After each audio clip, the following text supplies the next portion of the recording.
রাখতে চাই, সামনেও অব্যাহত রাখতে চাই। কিসের আওয়াজ? আওয়াজ একটাই, অন্য কোনো কথা মানতে চাই না। এই জমিনে হিন্দু থাকবে, বৌদ্ধ, খ্রিস্টান, মদ, পুরাণ, কালো, চাপা, ফকির, সাঁওতাল, টিপরা সব থাকতে পারবে, শুধু দুই শ্রেণীর মানুষ থাকতে পারবে না। যারা আমার দেশের স্বাধীনতায় বিশ্বাস করে না, মানচিত্রে বিশ্বাস করে না। আরেক শ্রেণী হচ্ছে যারা আল্লাহর নবীকে গালি দেয়, তাদেরকে জমিনে থাকতে দেওয়া হবে না।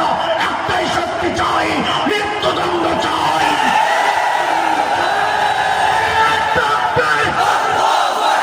ফাঁসি ফাঁসি ফাঁসি চাই, নাস্তিকদের ফাঁসি চাই। বিশ্বনবীর শত্রুরা, বিশ্বনবীর শত্রুরা, আমরা সবাই রাসূল ছাড়া ভয় করি না, ভুলেন বাবা। বিশ্বের মুসলিম, বিশ্বের মুসলিম, খোদার কসম খায়া বলি, খোদার কসম খায়া বলি, নবীর ওয়ারিস যারা, খোদার কসম, তাদের সাথে যারা বেয়াদবি করবে আল্লাহ তাদেরকেও ছাড়বেন না, তাদেরকেও ছাড়বেন না।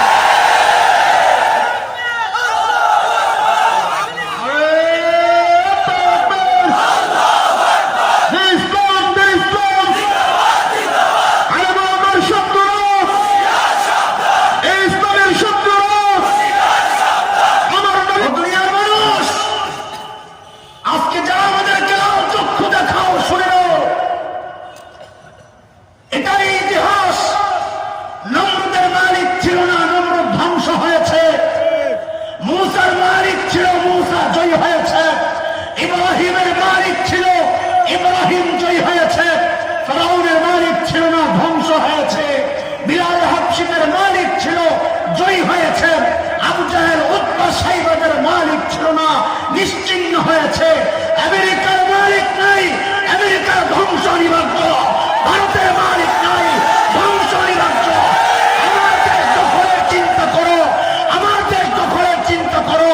কুলাঙ্গাররা শুনে নাও, ইমানদাররা স্বপ্ন দেখে দিল্লির লালকেল্লায় আবারও কালিমার পতাকা পপ পপ করে উঠবে।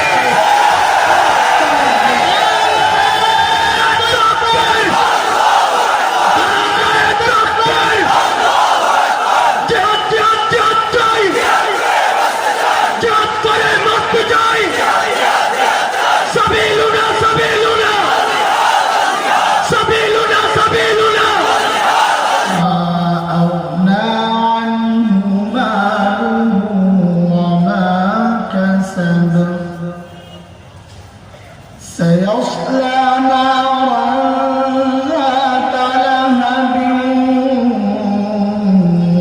وامرأته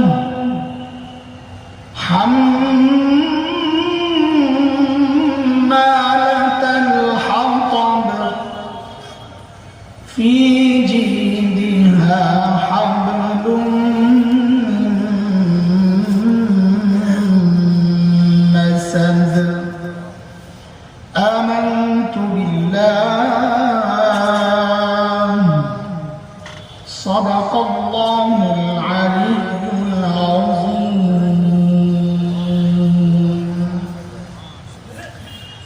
মুয়াজ্জিন কল্যাণ সমিতি কর্তৃক আয়োজিত নবম তাফসীরুল কোরআন মহাসম্মেলনের চলতি অধিবেশনের সম্মানিত সভাপতি, উপস্থিত হযরত উলামায়ে কেরাম, মুরব্বিয়ানে আযম, দূর দূরান্ত থেকে আগত ইসলাম প্রিয় সুধী সমাজ,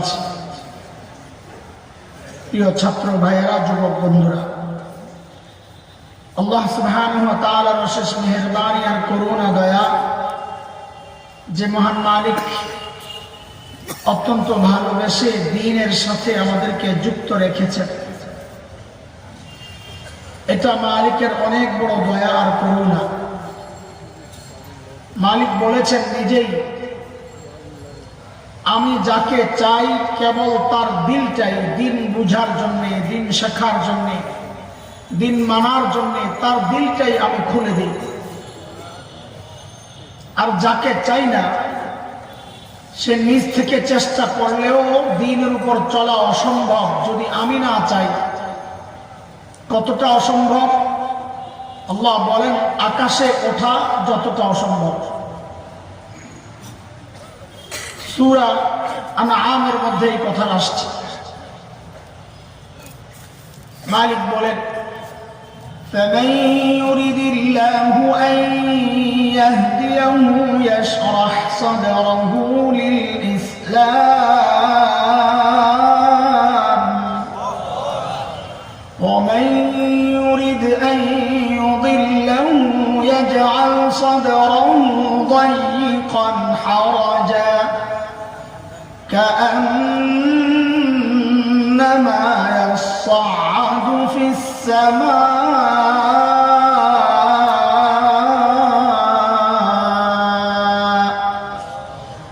كذلك يجعل الله الرجس على الذين لا يؤمنون।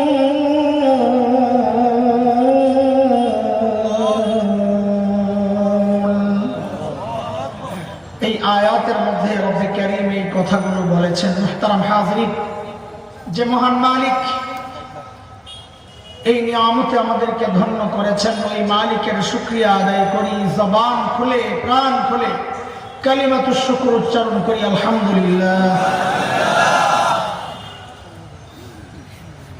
তাফসীরুল কোরআন মাহফিল আর অন্যান্য ওয়াজ মাহফিল আমি মনে করি একটু আলাদা হওয়া দরকার, যেহেতু নাম দিয়েই দিচ্ছেন তাফসীরুল কোরআন মাহফিল।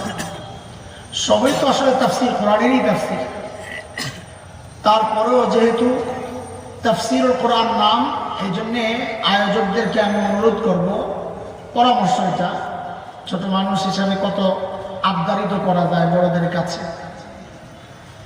যে একদম নির্দিষ্ট একটা, যেহেতু নিয়মিত করছেন, কোরআনের শুরু থেকেই শুরু করেন না আপনারা, আগামী থেকে এক একজন বক্তাকে এক এক রূপ দিয়ে দিবেন, 2-3 আয়াত দিয়ে দিবেন, নির্দিষ্ট করে দিয়ে দেবেন, তো এর উপরে আলোচনা চলতে থাকবে। অথবা কোরআনের ছোট্ট ছোট্ট সূরাগুলো এক একজনকে দিয়ে দেন, যে আপনি সূরা ইখলাসের তাফসীর করবেন, আপনি সূরা কাউসারের তাফসীর করবেন। এতে করে হবে কি, যে মানুষগুলো ছোট্ট ছোট্ট সূরা নামাজে তো পড়ে, কিন্তু ভেতরে কি আছে কিছু তো জানে না।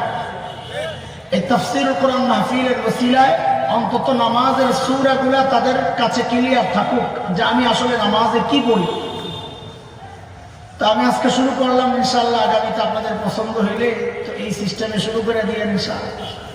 আমি সূরা লাহাব শুরু করলাম, আবু লাহাবকে দিয়ে শেষ করি আজকে।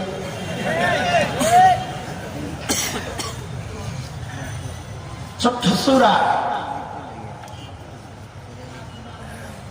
মূল তাফসীরে ঢোকার আগে তাফসীর কি আসলে তরজমা শোনাবো আর কি আপনাদেরকে, আমি কি তাফসীর করব। সূরার শান নুজুলটা একটু জেনে নিই, যে কারণে এই সূরা নাজিল হয়েছে।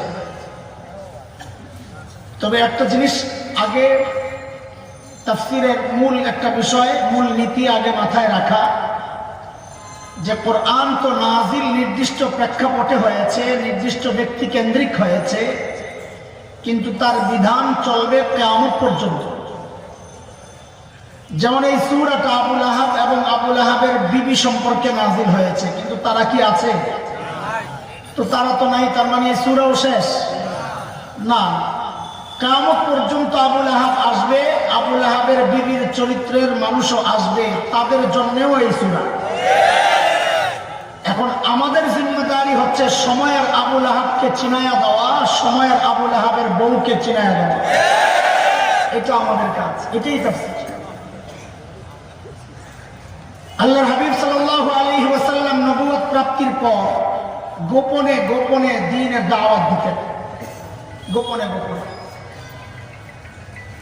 আল্লাহর পক্ষ থেকে হুকুম আসলো, وأنذر عشيرتك الأقربين।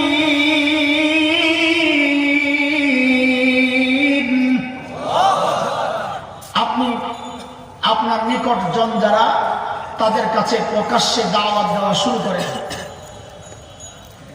নবী আলাইহিস সালাম চলে গেলেন সাফা পাহাড়ের উপর, মক্কার পাশেই এক পাহাড়, যারা হজ করেছেন জানেন যেখান থেকে সাই শুরু হয়, সাফা। পাহাড়ে উঠে ডাকা শুরু করলেন, ইয়া সাবাহা ইয়া সাবাহা। এই ডাকের অর্থ হচ্ছে আরবের মানুষ যখন বিপদ টের পেত, অনুমান করত, তখন আপনজনকে সতর্ক করার জন্য এটা ছিল আওয়াজ।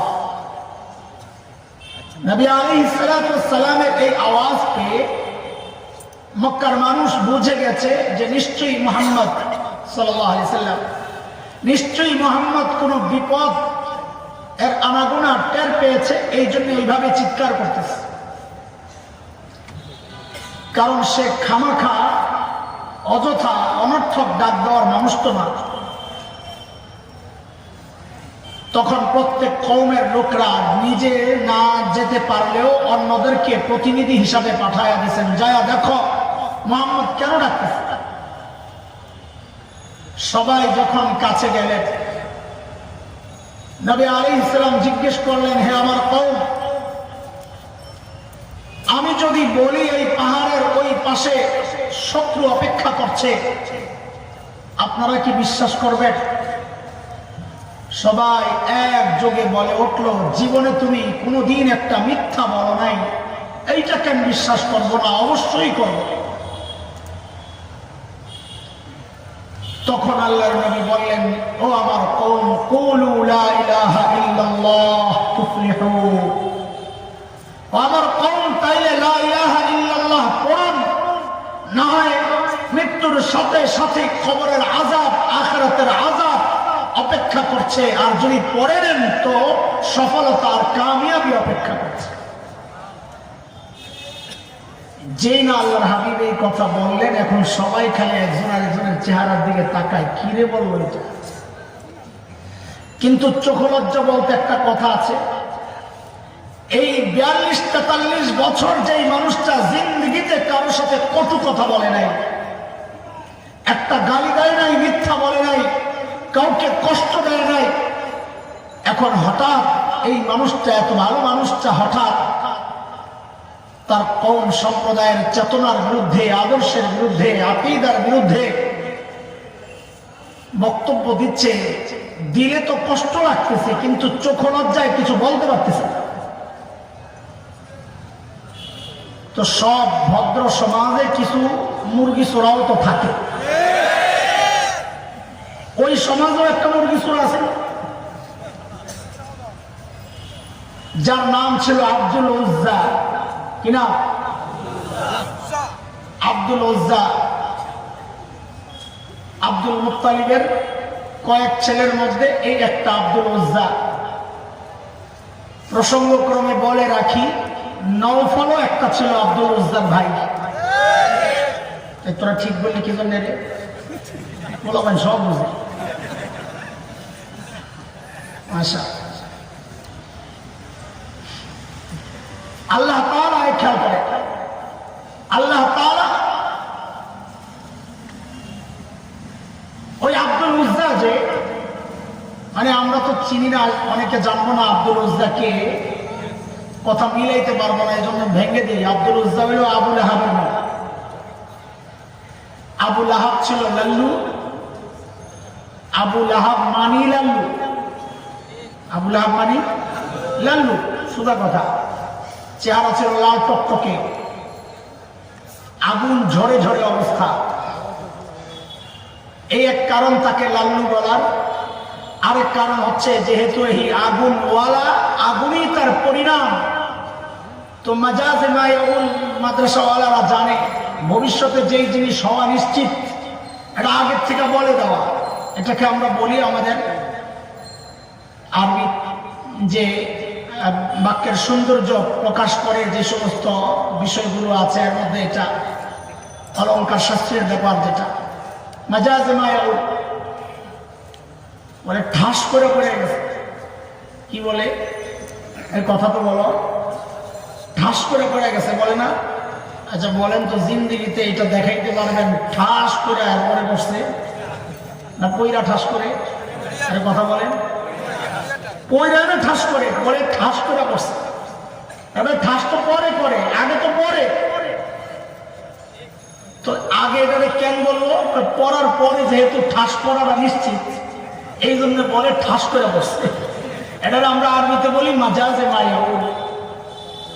ওই আবুল আহাবের পরিণতি যেহেতু জাহান্নামের আগুন, এই জন্য আল্লাহ আগের থেকে এর নাম রেখে দিয়েছেন আবুল আহাব, আগুনের লিলিহান শিখাওয়ালা। তোর নসিবে ওইটাই আছে। ওই মুরগি সোরা দাঁড়ায় গেছে, দাঁড়ায় নবীর দিকে পাথর একটা হাতে নিয়ে ভাবলেছে মারবে। আপন ভাতিজা মারে কেমনি ভাবলেছে।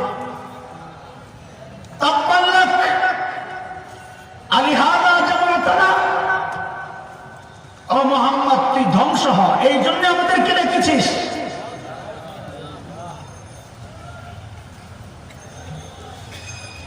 সবাই চুপ, আবুল আহাব দাঁড়ায় গেছে। দুনিয়ার এক নতুন ইতিহাস শুরু হয়।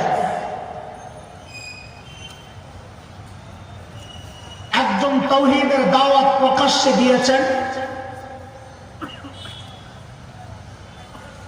কিয়ামত পর্যন্ত যারা তাওহীদের দাওয়াত দিবেন তাদের একটা মিছিল চালু হয়ে গেল, যার নেতৃত্বে মুহাম্মদুর রাসূলুল্লাহ সাল্লাল্লাহু আলাইহি ওয়াসাল্লাম, যার গন্তব্য জান্নাত। আরেকটা পক্ষ দাঁড়ায় গেল, যেই মিছিলের নেতৃত্বে আবুল আহাব, যারা তাওহীদবাদীদের বিপক্ষে অবস্থান নিয়ে গালাগালি করে, কঠোর হুমকি দেয়, ধমকি দেয়। ওই মিছিল কিয়ামত পর্যন্ত চলবে, যাদের নেতৃত্বে আবুল আহাব, যাদের গন্তব্য ঠিকানা জাহান্নাম। সিদ্ধান্ত আপনার, আমাদের কাজ আপনার কাছে পৌঁছায়া দেওয়া। আপনি কোন মিছিলে ঢুকবেন এটা সিদ্ধান্ত আপনার। আমরা কারো শত্রু নই, কারো প্রতিপক্ষ হতে চাই না। আমাদের ঈমানি জিম্মাদারি এটা আপনার কাছে কথাগুলো পৌঁছায়া দেওয়া। আবুল আহাব পাথর উঠায়া নবীকে মারতে যাবে, মারে নাই।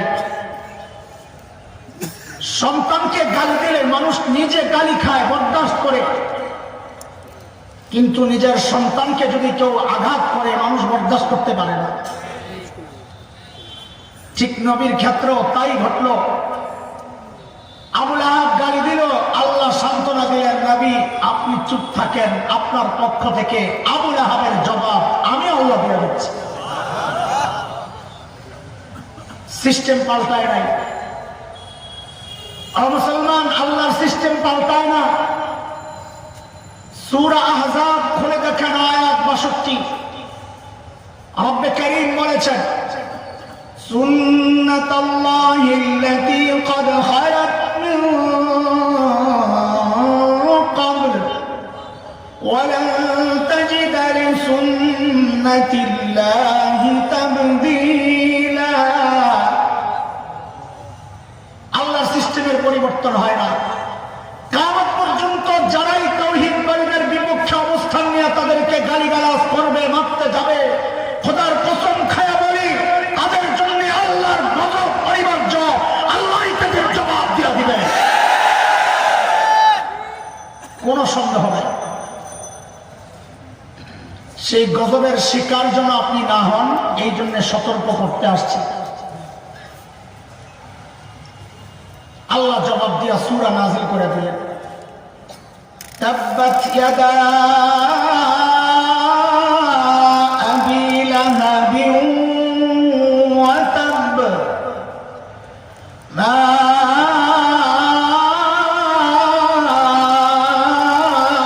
আগনা আনহু মালুহু ওয়া মা কাসাব। আল্লাহ বলেন, আবুল আহাব, আমার নবীকে বলেছিস তুই ধ্বংস হ না। শোন, যে ক্ষমতার বাহাদুরি দেখাও, আবুল আহাব শোন, তাব্বাত ইয়াদা আবি লাহাব, তোর হাতও ধ্বংস হবে, হয়েছে, তুইও ধ্বংস হয়েছিস। তাব্বা অতীতকালের ক্রিয়া, কিন্তু এখনো ধ্বংস হয় নাই। আল্লাহ বলেন ধ্বংস হয়ে গেছে। কেন? ওইটাও মাঝে মায়া, ওর যেহেতু ধ্বংস অনিবার্য, আল্লাহ অতীতকালের ক্রিয়া দিয়েই ব্যক্ত করেছে ধ্বংস অনিবার্য। সূরা নাজিল হওয়ার পর থেকে আবু লাহাব এমন ভয় পাইছে, ঘর থেকে আর বাইর হয় না, এলাকা ছাড়ে না। মোহাম্মদ এই কথা কইছে রে ভাই, এটা লেগে যাবে। বদরের যুদ্ধের সময় আবু জাহাল বলে, দোস্ত রেডি হন, সাইজ করো মাস্কা যায়। দোস্ত তুই যা, আমি যাবো না।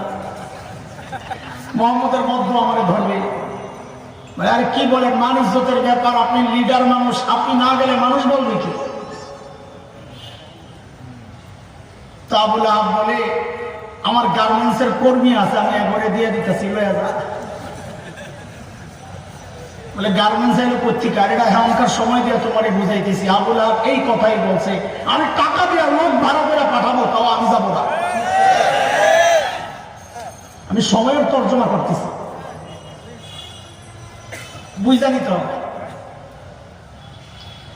কিন্তু আল্লাহ তাআলা যা বলেছেন, ওই ধ্বংস ঠেকানোর ক্ষমতা, আল্লাহ বলেন মা আবনা আনহু মালুহু ওয়া মা কাসাব। তোর অর্থের ক্ষমতা দাপট দেখাস না, এটা দিয়ে বেঁচে যাবি। ওয়া মা কাসাব, তারা মুফাসসিররা এটাও বলেছেন, সন্তানের দাপট দেখাও, ওই সন্তান, ওই কর্মী তোমাকে বাঁচাতে পারবে না। আল্লাহ যদি কাউকে না বাঁচায়, তাকে বাঁচানোর ক্ষমতা দুনিয়ার কোন শক্তির নেই। ঘটনা কি হলো? বদরের যুদ্ধের 7-8 দিন, কেউ বলেছেন 6 দিন পরে আবু লাহাবের গলায় এমন এক ফোড়া উঠছে, ওইটার ব্যথার যন্ত্রণা গোটা শরীরে পচন ধরছে, গন্ধরে ভাই সোহাগ। যেই সন্তানরা তাকে বাঁচাবে বলে বাহাদুরি করত, ওই সন্তানরা মৃত্যুর পর হাবশি গোলাম ভাড়া করে আবু লাহাবের লাশ দূরে গর্ত করে নিক্ষেপ করে, পাথর দিয়া চাপা দিয়া তারপর তাকে দূর করেছে। আল্লাহ দেখায়া দিছে, যেই সম্পদের বাহাদুরি করেছিস, যেই কর্মীর বাহাদুরি করেছিস, ওই কর্মীরাই তোকে দাফন করেছে। সব জায়গায় আল্লাহ তাআলা কিছু বিষয়ে ছাড় দেন, ছেড়ে দেন না। কিন্তু কিছু বিষয় আছে, ওই জায়গায় আল্লাহ ছাড়ও দেন না, ছেড়েও দেন না। আমাদেরকে অনেকে এই কথাগুলো বলে, মুসলমান আপনি কোন দল করেন আমার জানার দরকার। কালিমায় বিশ্বাস করলেই তো এখানে আসছেন না, তাইলে মার্কাটার একটু বাইরে রাখেন আপাতত, পরে আবার মার্কা কান দিলে আবার যাবেন, আমার কোনো আপত্তি নেই। এটা মুসলমানদের জন্য কথা। সূরা লাহাব তো আপনাদেরকে জানানোর জন্যই আল্লাহ নাযিল করছেন, সতর্ক রাখার জন্য। অনেকে জিজ্ঞেস করে এই কথা, বাংলাদেশে কত সমস্যা পড়ে আছে। এই তো এক কুলাঙ্গার, সেদিন তিনি বললেন বিএনপির সমর্থক, আমি নাম বলতে চাই না, আপনি জাফরুল্লাহ কেন বলেন? আমি তো জাফরুল্লাহ নাম বলতে চাই না। সে বলল ওই সমস্ত মূর্তি আর ভাস্কর্যের চিন্তাবাদ দিয়া নিজেদের ভেতরের সমস্যাগুলো আগে দূর করে। এই বক্তব্য অনেকের, আমাদের ঘরানার অনেকেও আমাদেরকে বলে দিনদার, যে আপনারা হুজুররা কিছু হইলে নাস্তিক মোর্তাদের ফাঁসি চাই, ওটা করি। বাংলাদেশের আর কোনো সমস্যা দেখেন না আপনারা? সরকারের জুলুম নির্যাতনের বিরুদ্ধে বলতে পারেন না, দুর্নীতির বিরুদ্ধে বলতে পারেন না। তা আমরা বলি এগুলোর জন্য তো তোমরা আসো, হালুয়ার ভাগ তো তোমরাই পাও, আমরা পাই নাকি? সরকার পতন হইলে তোমরা যাইবা, ওই হালুয়াও তোমরা খাইবা, হয় তোমরা খাইবা না বিরোধীরা খাইবা, আমরা ওগুলো খাওয়ার দরকার নাই। আমরা এক জায়গায় আছি, ওটা কোনটা? যেই জায়গায় আল্লাহও ছাড় দেন নাই, নবীও ছাড় দেন নাই, আমরাও ছাড় দিতে রাজি। ওইটা কি? আল্লাহর নবীর সাথে যারা বেয়াদবি করেছে, আল্লাহ ছাড় দেন নাই। খোদার কসম খায়া বলি, নবীর ওয়ারিস যারা, খোদার কসম, তাদের সাথে যারা বেয়াদবি করবে, আল্লাহ তাদেরকেও ছাড়বেন না, তাদের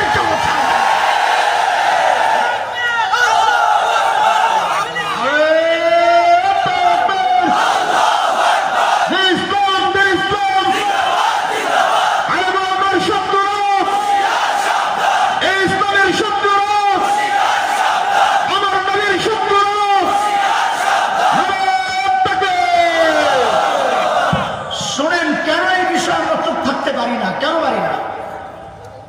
কারণ আল্লাহ ছাড় দেন নাই। আপনি কোরআন খুলে সূরা তাওবা আয়াত 12-13 পড়ে দেখেন আল্লাহ কি বলেন। একটু পড়ে দেখেন দয়া করে। আপনাদের কাছে মনে হয় বিষয়গুলো আমরা রাজনৈতিক কারণে বলতেছি না, আপনাদের কাছে মনে হয় আমরা কোন দেশের পয়সা খাইয়া নাচতেছি না, আপনাদের কাছে মনে হয় যে আমরা কোন দলের লেজুর ব্যক্তির দালালি করতেছি না। খোদার কসম খায়া বলি, আমরা কাউকে ক্ষমতা থেকে নামানোর আন্দোলন করি না, কাউকে ক্ষমতায় উঠানোর আন্দোলন করি না। আমাদের একটাই কথা, একটাই উচ্চারণ, আল্লাহ জমিনে আল্লাহ নবীকে যদি বরদাস্ত করতে পারবো না।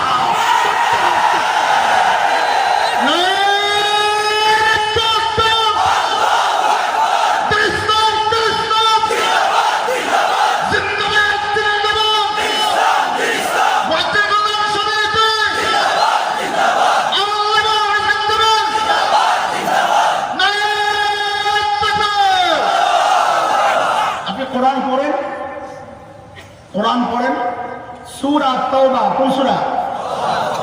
আয়াত 12-13 পড়ে দেখেন না, তাফসীর পড়ে দেখেন আল্লাহ কি বলেছেন শুনেন।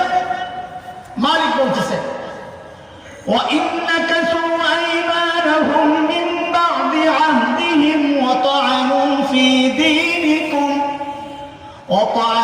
فِي دِينِكُمْ فَقَاتِلُوا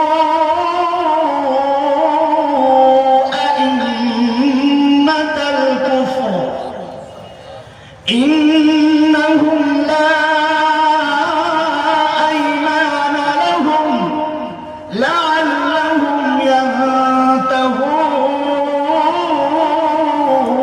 ينتهون ألا تقاتلون قوما نكثوا أيمانهم وهموا بإخراج الرسول وهم بدأوكم أول مرة أتخشونهم فالله أحق أن تخشوه إن كنتم مؤمنين।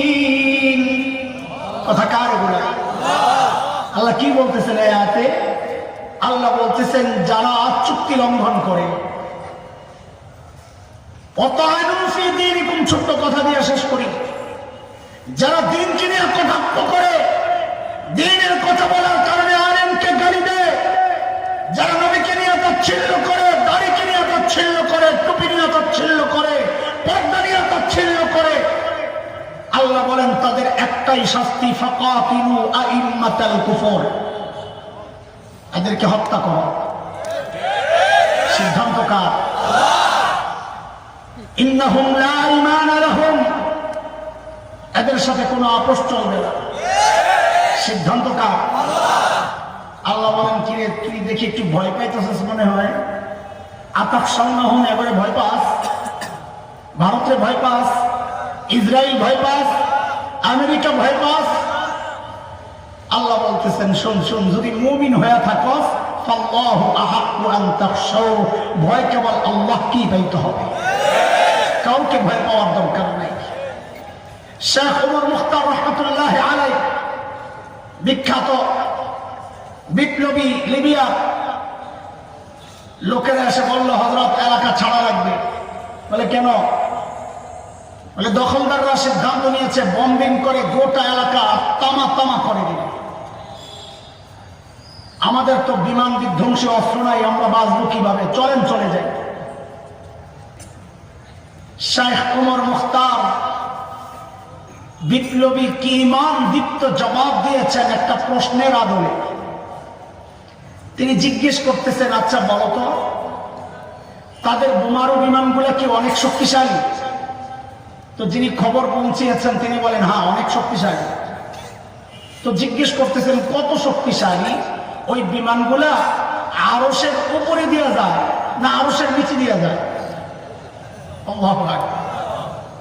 তো যে খবর নিয়ে আসতে হাসতেছে, কি বলেন হযরত, কোথায় আরশ, কোথায় সাত আসমান, কোথায় মহাশূন্য, এর কত নিচে দিয়ে বিমানগুলা যায়? থুরো তাইলে ভয় ভয় লাগছে।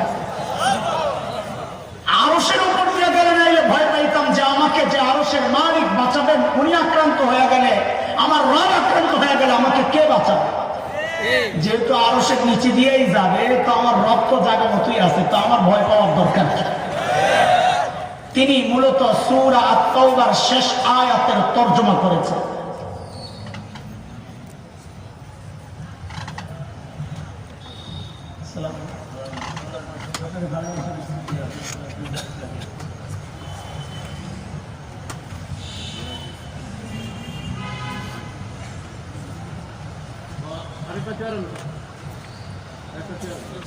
আলহামদুলিল্লাহ।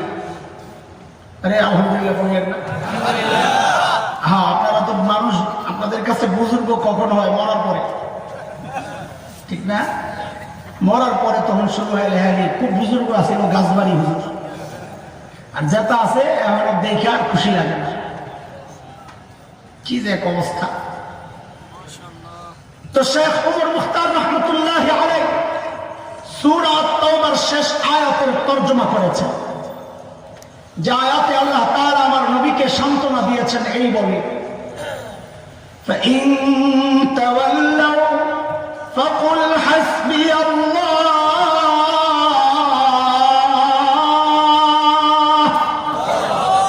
لَا إِلَٰهَ إِلَّا هُوَ عَلَيْهِ تَوَكَّلْتُ وَهُوَ رَبُّ الْعَرْشِ الْعَظِيمِ।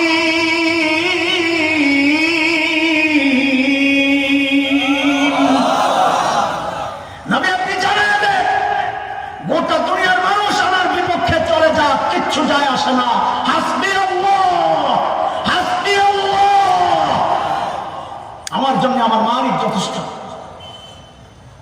তিনি ছাড়া কোনো মাবুদ নেই, তার উপরই ভরসা রাখি।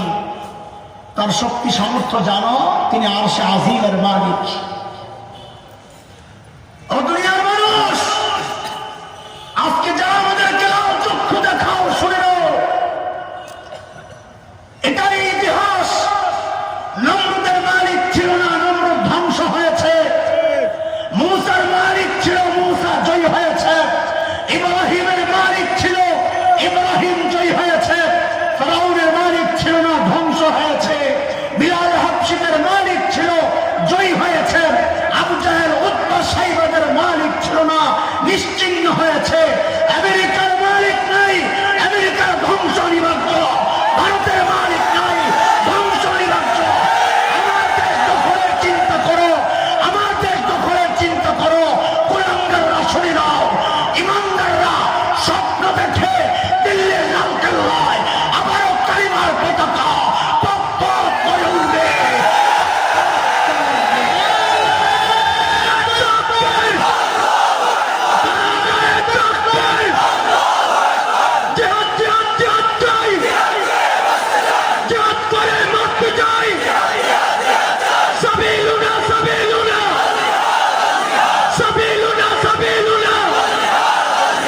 আরে কাকে? যার মালিক আছে তার কোনো চিন্তা নেই ইনশাআল্লাহ। আল্লাহ ছাড় দিয়েছেন। এই আয়াত কি বলে? আল্লাহ ছাড় দিয়েছেন, ছেড়ে তো দিবেনই না, ছাড়ও দেন না। নবীর কি অবস্থা? রহমতের নবী, কলিজা ভরা মায়া আর ভালোবাসা। আল্লাহর মায়া আর দয়ার যতগুলো শব্দ আছে, এর অধিকাংশগুলোই আল্লাহ নবীর শানেও ব্যবহার করেছে। এত মায়া। لقد جاءكم رسول من أنفسكم عزيز عليه ما عنتم حريص عليكم بالمؤمنين رؤوف رحيم। আজিজ, রউফ, রহিম। আমার নবীকে আল্লাহ বলেছেন এত দয়া, এত দয়া আমার নবীর কলিজার ভেতরে। অথচ এই জায়গায় নবীর ভূমিকা কি? মুসলমান, সুশীল সাজো, সুশীল সাজো, আমাদেরকে নসিহত করো না। এই জায়গায় রহমতের নবীর ভূমিকা কি? চলো ইতিহাস দেখো। মক্কা বিজয়ের সময় রহমতের নবী বিজয়ী মুহাম্মদ সাল্লাল্লাহু আলাইহি সাল্লাম ঢুকতেছেন। মাথা নিচের দিকে ঝুঁকায়া ঝুঁকায়া চোখ দিয়া পানি পড়তেছে আর তিলাওয়াত করতেছেন, ইন্না ফাতাহনা লাকা ফাতহাম মুবিনা। আল্লাহ, এই জয় আপনার, আমার সামর্থ্য ছিল না। রহমতের নবী যখন ঢুকেন, কাফেরদের মধ্যে আতঙ্ক, আমাদেরকে শেষ করে ফেলবে। 313 জন দিয়েই যে মাইক দিছে, এখন 10,000। এখন তো অবস্থা আরো কাহিল, আমরা নেতাজি অমৈরা শেষ।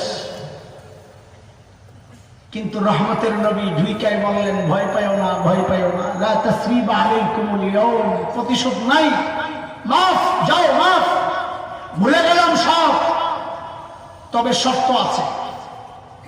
কি শর্ত?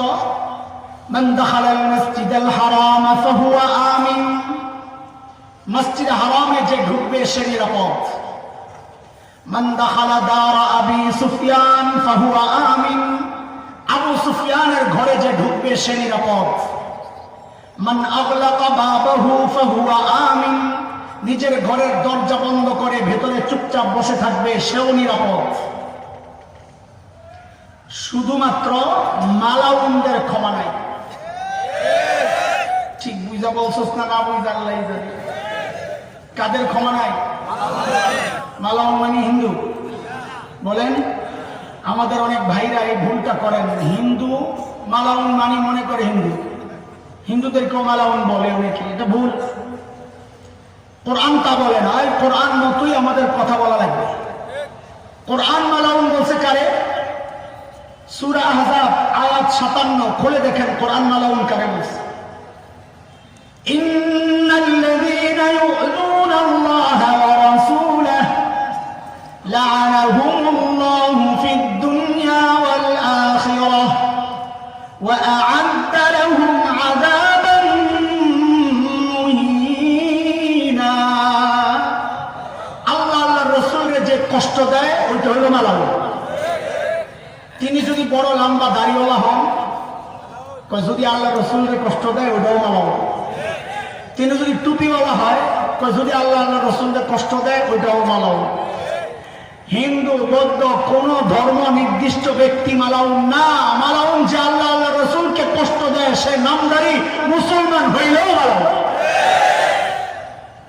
নবী বলে দিলেন মালাউনদের ক্ষমা নাই। কেন? এটা নবীর বিধান না, আল্লাহ জানাইছেন আগে মালাউনদের ক্ষমা নাই।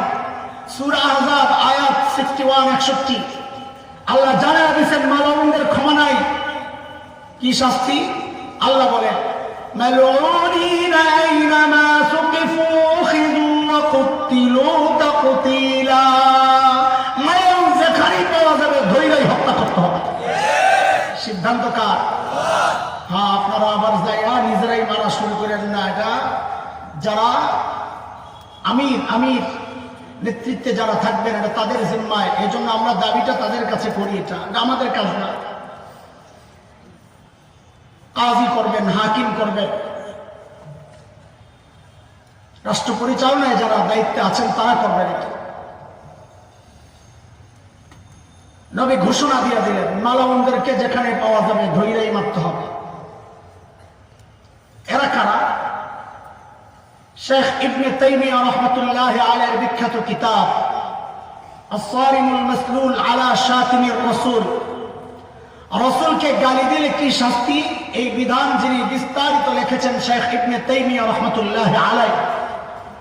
তিনি ওই কিতাবের মধ্যে 15 জনের নাম উল্লেখ করছেন যে নবী নাম ধরে ধরে বলেছেন এদেরকে এদেরকে এদেরকে যেখানে পাওয়া যাবে ধৈর্যই হত্যা করতে হবে। কয়জন? এই 15 জনের পুরা হিস্টোরি আমি করছি, পয়লা দেখছি। এই 15টা মিডিয়া কর্মী, বেশিরভাগ কি কথা কয় না। আপনি ইতিহাস করে দেখেন, বেশিরভাগই নর্তকী, গায়ক গায়িকা অথবা কবি, সাংস্কৃতিক কর্মী আর কি। বেশিরভাগ এই সাংস্কৃতিক কর্মী। ওই ধারা চালু আছে, তাই না? কয়টা? 15টা। আব্দুল্লাহ ইবনে খাতাল, কর্তুনা, কুরাইনা, সাররা, মাকিস ইবনে সুবানা, হুয়াইরিস ইবনে নাকিব, আব্দুল্লাহ ইবনে সাদ ইবনে আবি সারাহ, ইকরামা ইবনে আবি জাহল, ওয়াহশি ইবনে হারব, হুবার ইবনে আসওয়াদ, হারিস ইবনে তলাতি, আব্দুল্লাহ ইবনে জিবারা, কাব ইবনে জুহাইর, হুবাইরা বিনতে আবি ওয়াহাব আল মাখজুমি, হিন্দা বিনতে উতবা। নবী গনে গনে বললেন এই 15টা যেখানে পাওয়া যাবে ধৈর্য হত্যা করতে হবে। আব্দুল্লাহ ইবনে খাতাল কি করছে? কাবার গিলাফ দিয়ার যায় নিজের সুন্দর করে পেঁচাইছে। মনে করছে কি মুসলমান কাবার ইজ্জত করে, তো কাবার গিলাফ দিয়ে নিজের জড়াইলে মনে আমারে মারবে না। যেমন নির্বাচন আসলে মাঝে মধ্যে এরকম কিছু নেতা পাওয়া যায়, এরা টুপি টাপি মাথায় দিয়ে আপনাদের শাহজালাল রহমানির কবরে আসে। এরা মনে করে বাংলাদেশের মুসলমান দিনদার, আওয়ামী লীগ করুক আর বিএনপি করুক, এরা যেহেতু দিনদার, ওই টুপিটা মাথায় দিলে মনে হয় আমারে ভোট দিবে। শিখছে কার থেকে? আব্দুল্লাহ ইবনে খাতাল থেকে। আব্দুল্লাহ ইবনে খাতাল কাবার গিলাফ দিয়ে নিজেকে জড়াইছে, কিন্তু বেকুফ তো নিচে দিয়া তো পাও দেখা যায়, মজা নাই কিচ্ছু। কারণ মাথায় মগজ থাকলে রবকে স্বীকার করতে, যার মাথায় মগজ আছে সে রবকে অস্বীকার করতে কার কথা? সূরা আল ইমরান বলে দেখো আল্লাহ কি বলে, ইন্না ফি খালকিস সামাওয়াতি ওয়াল আরদি ওয়া ইখতিলাফিল লাইলি ওয়ান নাহার লাআয়াতিন লিউলিল আলবাব।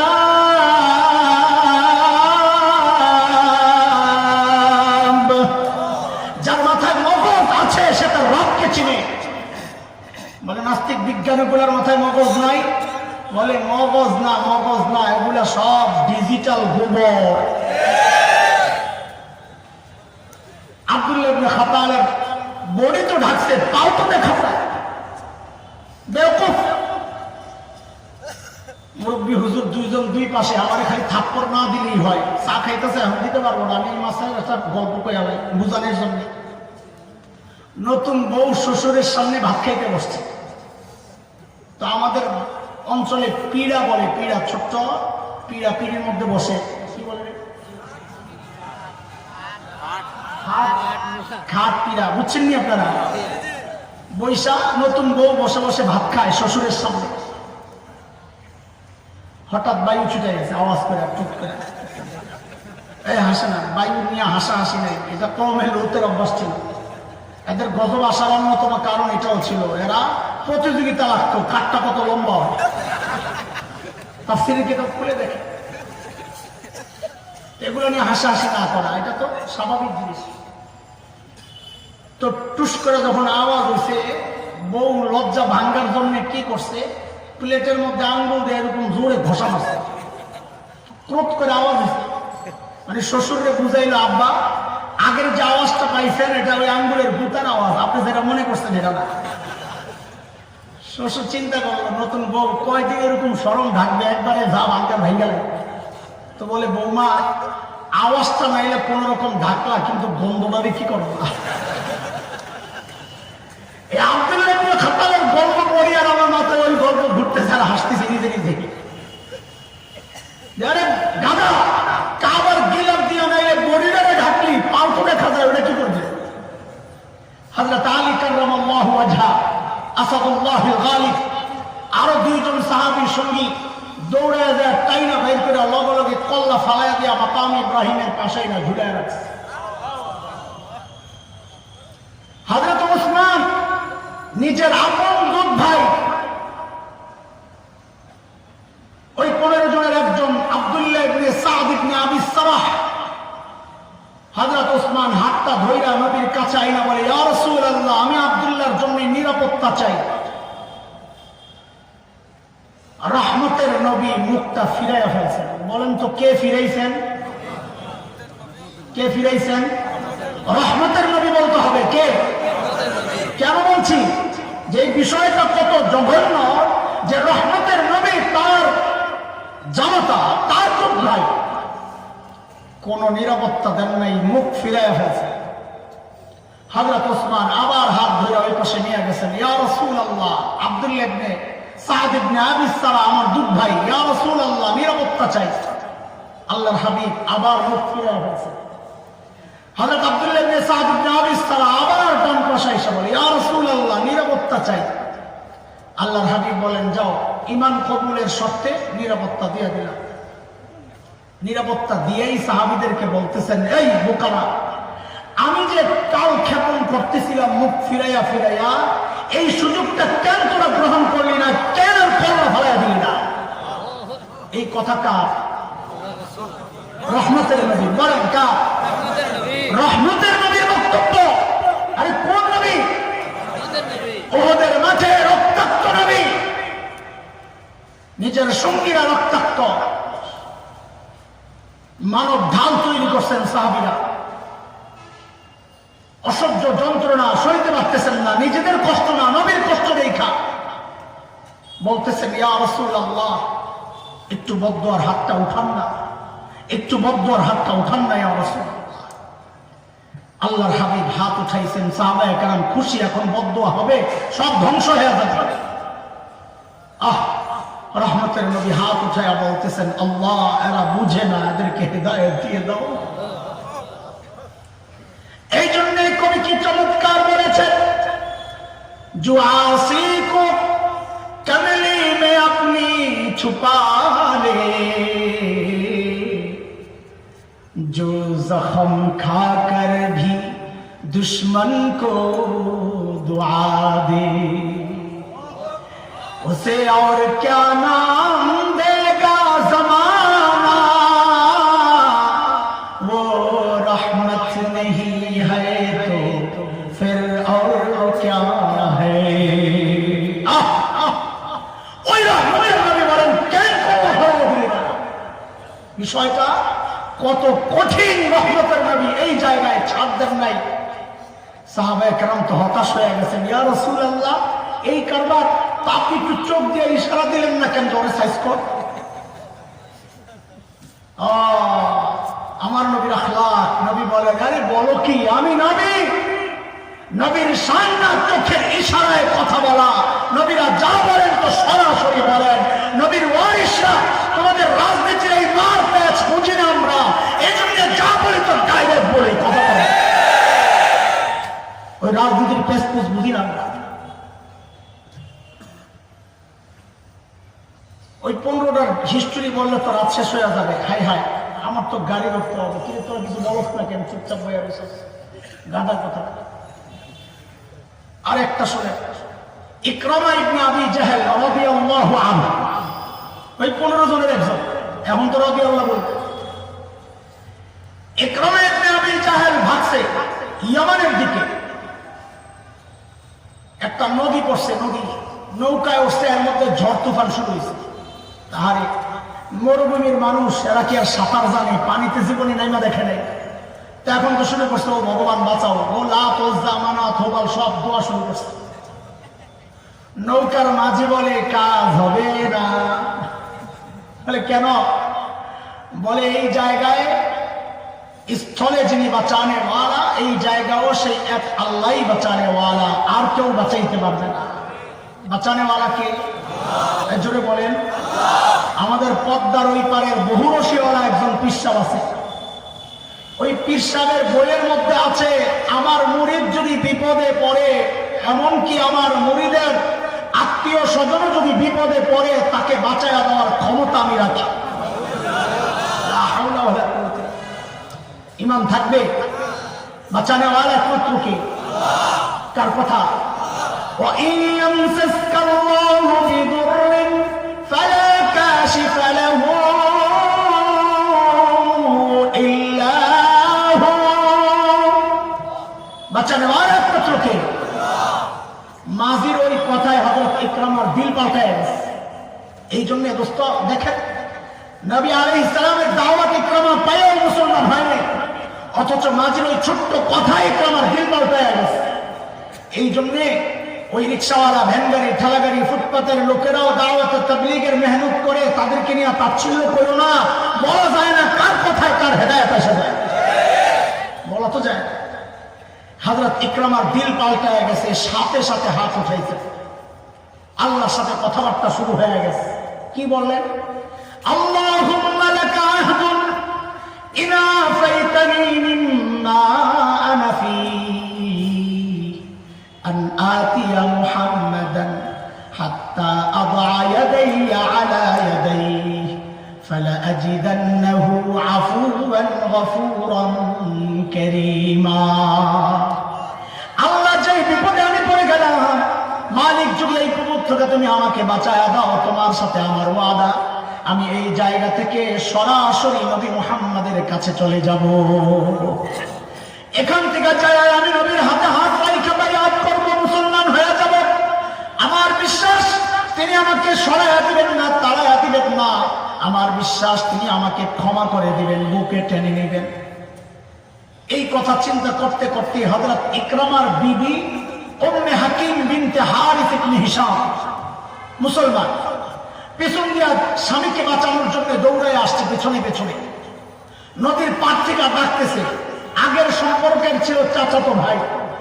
নদীর পাড় থেকে ডাকতেছে, ইয়াবনা আম, ও চাচার বেটা, ইন্নী قد جئت من عند أبر الناس وأوصل الناس وخير الناس قد استأمنت لك رسول الله صلى الله عليه وسلم فلا تهلك نفسك। ও চাচার বেটা, আমি এমন একজন মানুষের কাছ থেকে আসছি যিনি জগতের মধ্যে সর্বোত্তম চরিত্রের অধিকারী। এমন একজন মানুষের কাছ থেকে আসছি যিনি আত্মীয়তার সম্পর্কের মূল্যায়নের ক্ষেত্রে সবচেয়ে দায়িত্বশীল ব্যক্তি। আমি এমন একজন মানুষের কাছ থেকে আসছি যিনি সবচেয়ে উত্তম আখলাকের অধিকারী। আপনি আপনাকে মৃত্যুর মুখে, ধ্বংসের মুখে ঠেলে দিয়েন না। আমি আপনার জন্য নবীর কাছ থেকে নিরাপত্তা চেয়ে আনছি। একসাথে হইয়া যখন মক্কায় আল্লাহর হাবিব জেনে গেছেন যে ইকরামা মুমিন হয়ে আসতেছে। কেমনে জানছেন? নবী গায়েব জানতেন না? আপনারা তো বলেন নবী গায়েব জানতেন, জোরে বলেন না। নবী গায়েব জানতেন? জানতেন না। কার কথা এটা? কে বলেছেন? আপনি কোরআন খুলে দেখেন, সূরা আরাফ আয়াত 188 188 9 নম্বর পারা। হাফিজ কোরআন শরীফ খুললে 14 নম্বর পৃষ্ঠা, প্রথম লাইন, প্রথম আয়াত খুলে দেখেন মালিক কি বলে।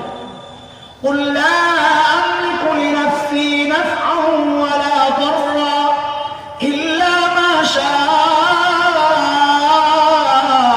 الله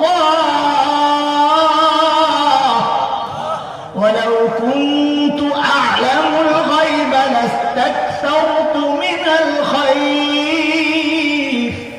নবী বলেন, আমি যদি গায়েব জানতাম বহু ভালো কিছু অর্জন করতে পারতাম, আমি আর এত বিপদে পড়ি না। মানে কি নবী গায়েব জানতেন? তো নবী টের পাইছেন ওহীর মাধ্যমে। সাহাবায়ে কেরাম হযরত ইকরামারে তো মারতে পারবে না। নবীর আশঙ্কা এই সুবনা আবার ইকরামার বাবা আবু জাহেলের গাইলাইয়া উঠায়, তো ইকরামা কষ্ট পাবে না বাবারে গালি দিলে? তো নবীর আখলাক দেখেন, আমার নবীর আখলাক, আল্লাহু আকবার। আমার নবী সাহাবায়ে কেরামকে বলতেছেন, ইয়াতিকুম ইকরামা মুমিনা ফালা তাসুব্বু আবাহু ফাইন্না সাব্বাল মাইয়িত ইউযিল হাই। এই শুনো শুনো, ইকরামা কিন্তু মুমিন হয়ে আসতেছে, খবরদার তোমরা ইকরামার বাবা আবু জাহেলকে কিন্তু গালি দিও না। কেন? কারণ মৃত ব্যক্তিকে গালি দিলে তার জীবিত আপনজনের কলিজায়। আমার নবী এই ছোট্ট একটা বক্তব্যের উপর যদি বর্তমান রাজনৈতিক দলগুলো আমল করে, বিএনপির যারা আছে, জিয়াউর রহমানের অনুসারী যারা আছে, তারা যদি বঙ্গবন্ধুকে নিয়ে কটূক্তি করা বন্ধ করে দিত, বঙ্গবন্ধুর অনুসারী যারা আছে তারা যদি মরহুম জিয়াউর রহমানকে নিয়ে কটূক্তি করা বন্ধ করে দিত, খোদার কসম খায়া বলি, খোদার কসম খায়া বলি, আল্লাহর নবীর এই ছোট্ট একটা কথার উপর যদি আমল করত, তাদের আপোষের অনেক দূরত্ব কমে যেত। যাই হোক, আমি আর বাকিগুলোর হিস্ট্রি বললাম না। কি বুঝলেন? রহমতের নবী এই জায়গায়ও আপোষ করেন নাই। এই জায়গায় কোনো আপোষ। আপনার মনে হয় রহমতের নবীর চেয়ে বেশি দয়া, সুশীলগিরি দেখান না? আপনার মনে হয় রহমতের নবীর চেয়ে? এই আওয়াজ আজও অব্যাহত রাখতে চাই, সামনেও অব্যাহত রাখতে চাই। কিসের আওয়াজ? আওয়াজ একটাই, অন্য কোনো কথা মানতে চাই না। এই জমিনে হিন্দু থাকবে, বৌদ্ধ, খ্রিস্টান, মদ, পুরাণ, কালো, চাপড়া, কোকিল, সাঁওতাল, টিপরা সব থাকতে পারবে, শুধু দুই শ্রেণীর মানুষ থাকতে পারবে না, যারা আমার দেশের স্বাধীনতায় বিশ্বাস করে না, মানচিত্রে বিশ্বাস করে না। আরেক শ্রেণী হচ্ছে যারা আল্লাহর নবীকে গালি দেয়, তাদেরকে জমিনে থাকতে দেওয়া হবে না। একটাই শক্তি চাই, মৃত্যুদণ্ড চাই।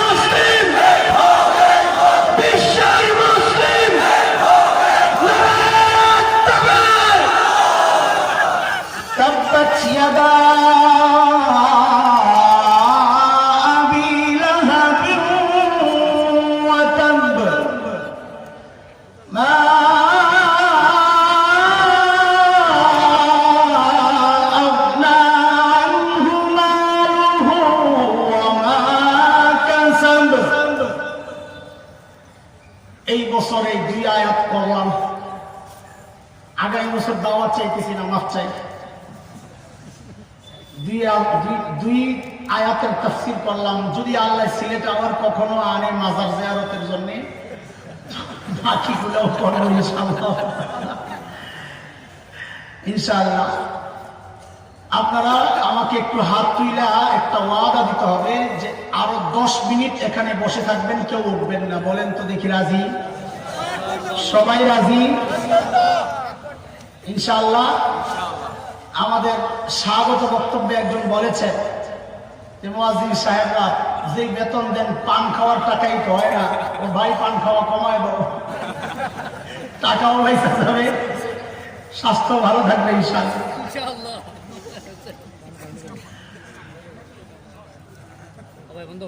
কষ্ট করে তোমাদের ক্যামেরা গুলো এখন বন্ধ করতে হবে, নাইলে আমার ভাইরাল করে দিবে।